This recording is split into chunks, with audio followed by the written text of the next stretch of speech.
Hey everybody, it's Michael with Asymmetrical Preparedness. Hope you guys are having a wonderful day. Stockpile these now. Often talked about topic in the prepper community. We stock all kinds of things. We talk about food storage, water storage, a lot of other stuff, right?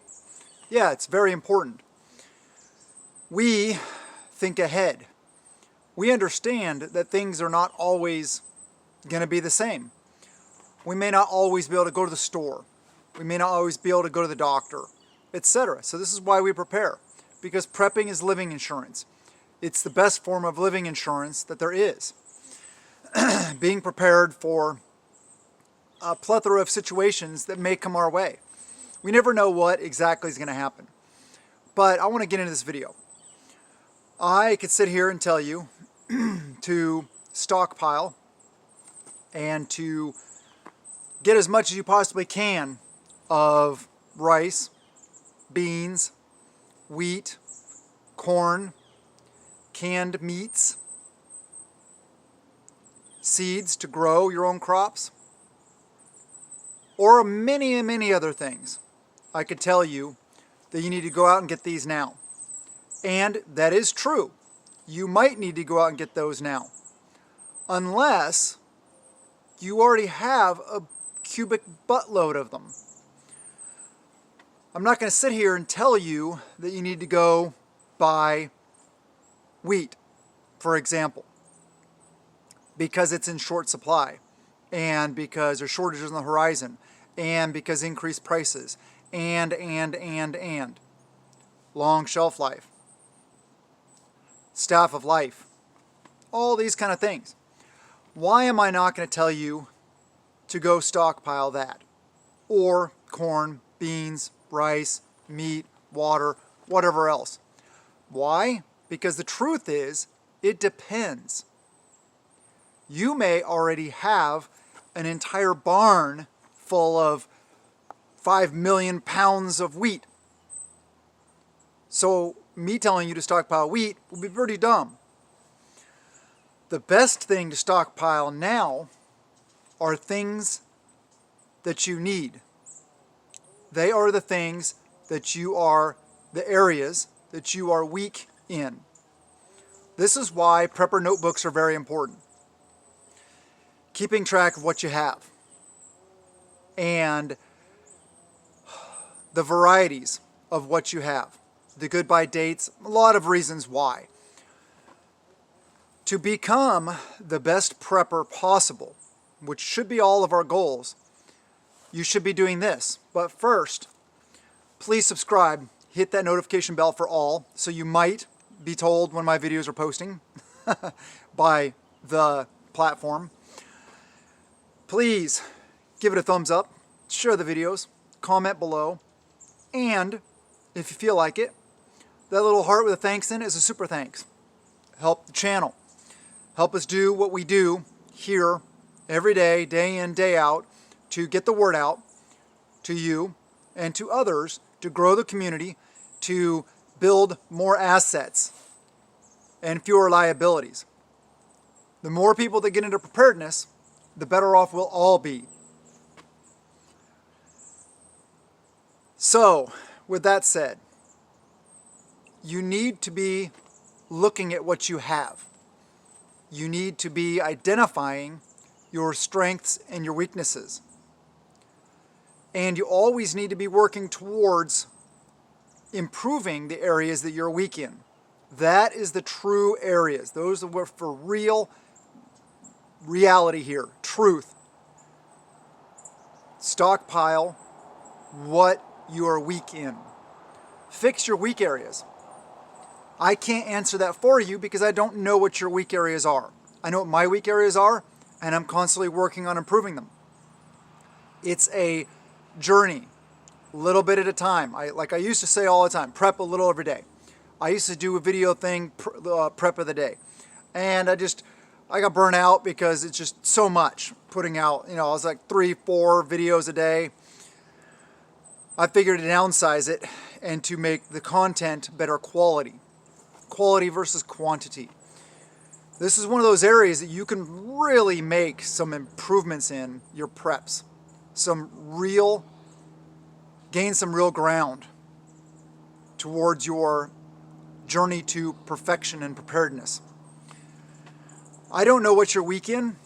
You need to look at that. Look at your preps. Look at your prepper notebook. Think about all the things. This is another thing. Sit down with people you love that are in your immediate family. Maybe it's friends, neighbors. Maybe it is your mutual assistance group, your tribe.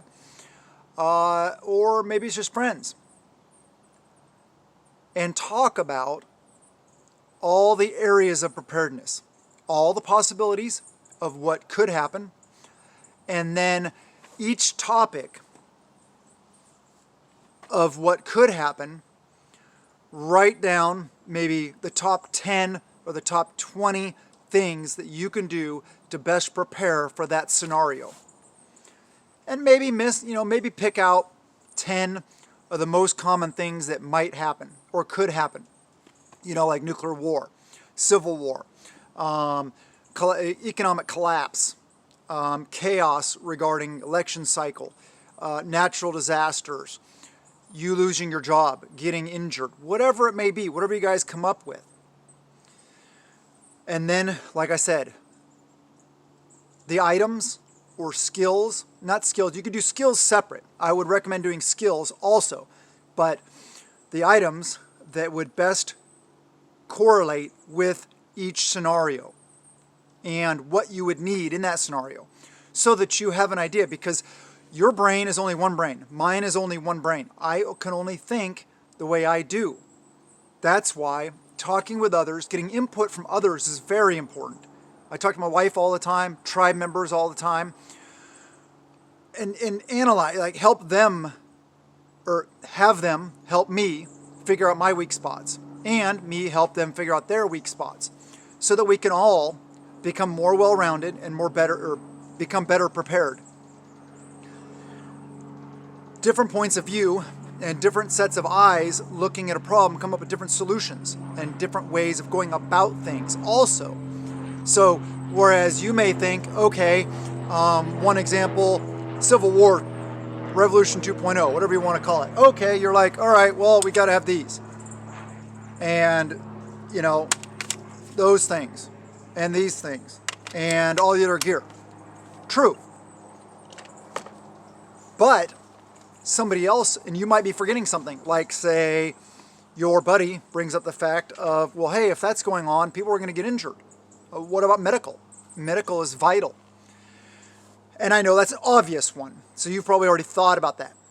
But different points of view and different people looking at things approach problems from different directions. And that is one of the best things about having a tribe, about having a mutual assistance group, about having a family, about having somebody else in your corner helping you out. Analyze your weaknesses. And then once you did this, you got the scenarios, and then you got the items, and then another column for the skill sets. Then it's time for action. Action means doing something about it. Okay, we identified these. And then you look at your prepper notebook and you say, okay, this scenario, we need these things. How am I on these things? And you look, okay, yeah, I'm good. Oh, well, that's lacking. So let's do something about it. So then you can get on Amazon, or you can go to Walmart, or you can go to Costco, or the restaurant supply store, or whatever it may be. Tractor Supply, Home Depot, Lowe's, whatever. The defensive tool store, whatever. And then you can acquire those items. And then not to be forgotten, if you really want to be prepared and you really want to be effective at doing this, is that other column, the skill sets that go along with maybe the items or the scenario. Because it doesn't matter how many of these you have or how many cool things you have attached to them. It doesn't matter. If you don't know how to use it effectively, then what good are you, right? That's where training, practice, and skills come in. Skills are vitally important if you really want to be truly prepared. Things matter, yes. Stockpile the things. Yes, that's what preppers are famous for. Hoarding the things. I'm kidding.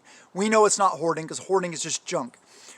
Prepping, stockpiling are things that we feel that we will need. And with the world and everything going on in it right now, yes, we're in the final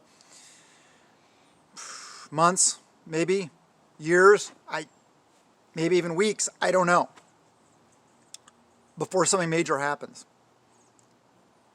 So please, I encourage you to do this. Like I said, get with somebody else. Have them have a fresh set of eyes. Look at the problem. But be mindful of OPSEC. Don't just be like, oh, hey, neighbor who I just barely know, come here and look at all my preps and tell me where my weaknesses are. No. Somebody you trust. That's vitally important. And even then, don't necessarily give them access to your prepper notebook so they see everything you have. That's not a good idea. Talk in generalities. Talk scenario, items, skills.